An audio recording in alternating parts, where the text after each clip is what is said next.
अस्सलाम वालेकुम। Hello friends, कैसे हैं आप? आज मैं आपको बैतुल खला की सुन्नतें बताऊंगा।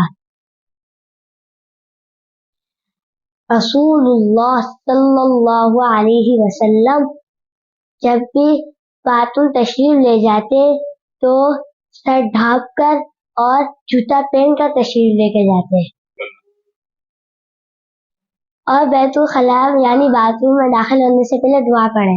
बिस्मिल्लाहि अल्लाहुम्मा इन्नी अऊज़ु बिका मिनल खुबुथि वल खबाइस। और दाखिल होने से पहले लेफ्ट फुट यानी बायां पाँव दाखिल करेंगे और बाहर निकलते वक्त राइट फुट यानी दायां पाँव बाहर निकालेंगे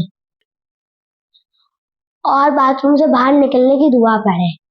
गुफ़रानका अल्हम्दुलिल्लाहिल्लज़ी अज़हबा अन्निल अज़ा व आफ़ानी। और बात सुन्नतें बाथरूम के अंदर ख्याल रखने की भी है और वो ये है कि बाथरूम में बिला जरूरत बात ना करें। अगर पानी वानी खत्म हो गया हो, आपको जरूरत है तो ही बात करें।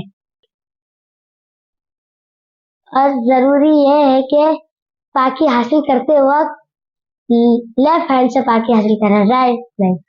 छींटों से बचना भी बहुत ज्यादा जरूरी है क्योंकि कब्र में अजाब ज्यादातर पेशाब के छींटों से ना बचने की वजह से। बैठ कर पेशाब करना चाहिए, ना कि खड़े होकर। ये बहुत बुरी बात है, इसमें ध्यान रखें। इन सुन्नतों पर इंशाल्लाह आप भी अमल करिएगा, मैं भी अमल करूंगा इंशाल्लाह। जज़ाकल्लाहु खैरा। Please like, share and subscribe my channel.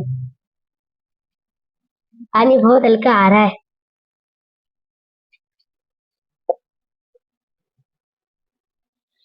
ये पानी पे भी शुक्र अदा करना चाहिए अल्लाह ताला का। ऐसे बहुत लोग हैं इस पानी के लिए भी तरसते हैं, इसलिए इस पर भी शुक्र अदा करें।